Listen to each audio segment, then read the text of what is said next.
is the Klairs Midnight Blue Clearing Water Cream. So today I've got the Klairs, and this is their complementary product to their Midnight Blue Calming Cream. This is their Clearing Water Cream, which is kind of geared towards acne-prone skin types. So, and I will talk about some of my thoughts on it. So they say instantly cool. That's a red flag to me. When it says instantly cool anything, it's a red flag, and I'll tell you why. Moisturize irritated skin with the Klairs Midnight Blue Clearing Water Cream. It's formulated with a patented blue calming formula containing Madecassoside, chamomile-derived Guaiazulene, and EGF peptides to soothe skin. Other actives such as niacinamide and various hyaluronic acids promote supple and radiant skin. And really quick, if you want to help support the channel, check out my newsletter. You can subscribe below. Check out the links below. Subscribe, like, share the video. And I'm Sarah with Nobilis Beauty. So, okay, on to my first criteria, which is packaging. We've got a pump bottle, which that would be awesome if they did this kind of packaging with their blue calming cream. It's a squeeze tube, which is fine, but I like having the little pump on the end of it. It's very nice. It's great for travel, too. In terms of denatured drying types of alcohol, it does not contain any of those. We get to fragrance. It has no real noticeable scent. However, it does contain thyme extract. Thyme extract, I get it. It can be beneficial for acne-prone skin because of its antibacterial properties.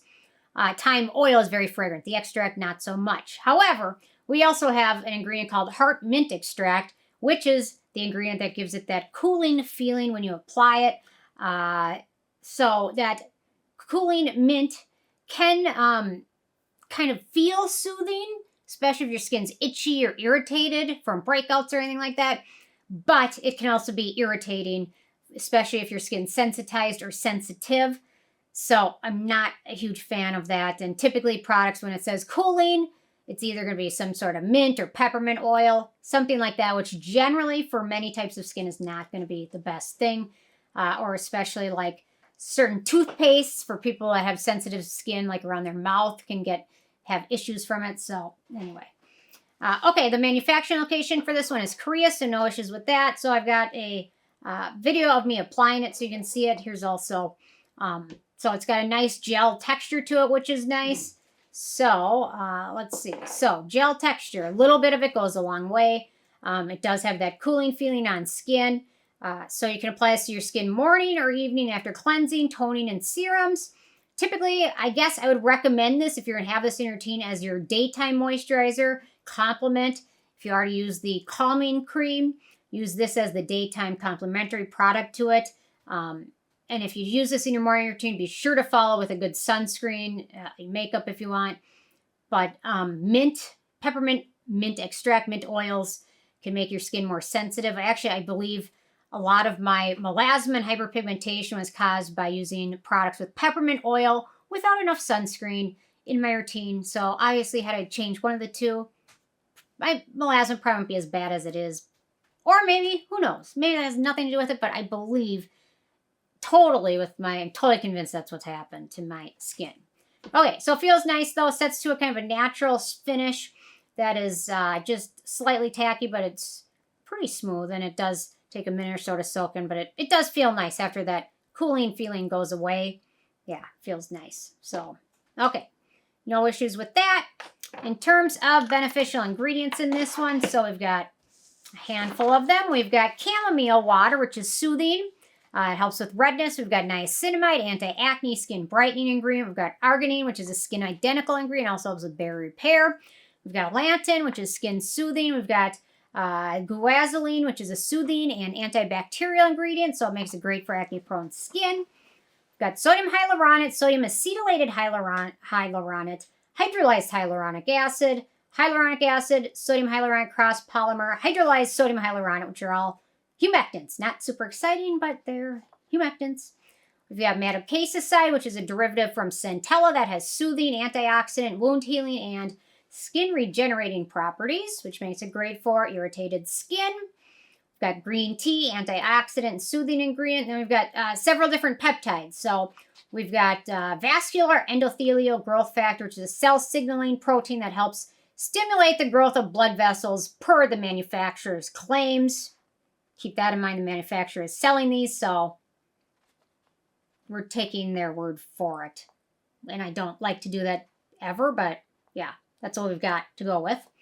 Then we've got acidic fibroblast growth factor, which is a manufacturer states it stimulates fibroblasts and carcinoid proliferation in your skin. We've got basic fibroblast growth factor, which is another one that may stimulate fibroblast growth and production. We've got insulin-like growth factor, which is a wound healing growth factor ingredient. We've got epidermal growth factor, cell communicating, also stimulates cell production and proliferation. So all of those growth factors, we're kind of taking it for granted. There's not, we're taking it that the manufacturer's done the research on this. They're wanting to sell it, but growth factors are not as new in skincare, but they're, when you look at things, relatively new compared to other studied ingredients like ascorbic acid, which has been studied for a long, long time. There's still, like copper peptides, they're still a relatively new ingredient from the 70s. So, but growth factors have perhaps been thought to help with, fibroblast production, helping your skin, more elasticity, things like that, helping you look younger, helping with anti-aging. Okay, in terms of animal testing, this is cruelty-free, so no issues with that. In terms of the performance, so this product promises to cool and moisturize irritated skin, soothe skin, promote supple and radiant skin. And I would say this helps with some of those. But if they're really marketing this for sensitive skin, why add the mint in? They don't need the cooling sensation. People like a cooling sensation maybe, but once they know what the cooling sensation is from, are they going to want it from the mint, which can irritate their skin? I don't know. So me using this, I added this into my daytime routine. I did not use it in my evening routine, but in my evening routine, I use a lot of soothing and calming products. So I wonder if you just added this in without anything calming or soothing, you have sensitive skin, if it's going to be a problem. I don't know so much. Okay, so you can see it's soaked in, natural finish. Yeah, I would say the promises they made are a little over the top. I don't think, for what the ingredients are, that it's going to be the best for soothing irritated skin. For acne-prone skin, though, perhaps it'll work better if you have acne-prone skin that's not sensitive. So keep that in mind. And the mint extract can actually make skin irritations worse. So that's something else worth considering. And if they change that one ingredient, I'd be much more likely to recommend this to more people. Okay, I do like the gel. I would say it's geared towards acne-prone skin and to help with redness. Definitely not geared towards sensitive skin. The one nice thing is for acne-prone skin, the only ingredient of note is Carbomer, so no issues with that. The price, so this is a full size, which is 50 milliliters, 1.7 ounces, and it retails right now for $21, or $18, I apologize, at Yes Style, so check out the link below. And a little bit of this goes a long way, so it'll last a while. Okay, last but not least, the it factor. Overall, I'm not a huge fan of this one. I was expecting to really love it because I love my cream, my calming cream, but I just didn't love this one.